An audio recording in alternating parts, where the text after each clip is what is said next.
বলো আজকে তুমি কি কি খেতে বসেছো বলো। সয়াবিন। হ্যাঁ, প্রথমে ভাত বলতে হয়, ভাত বল।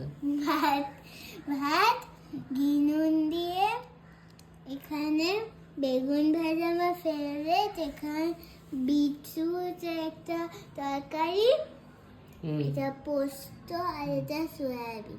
এটা কি কি আছে বলো তো? শিম, আলু আর বিট না গাজর, বুঝেছো?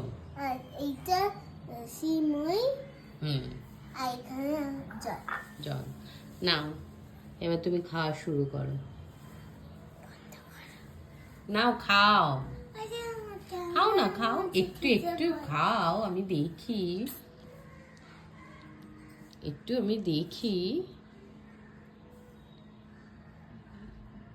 তুমি এই এত বছরে এরম ভাবে নিয়ে প্রথম বসেছো, এটা একটু ক্যামেরায় বন্দি করা থাক।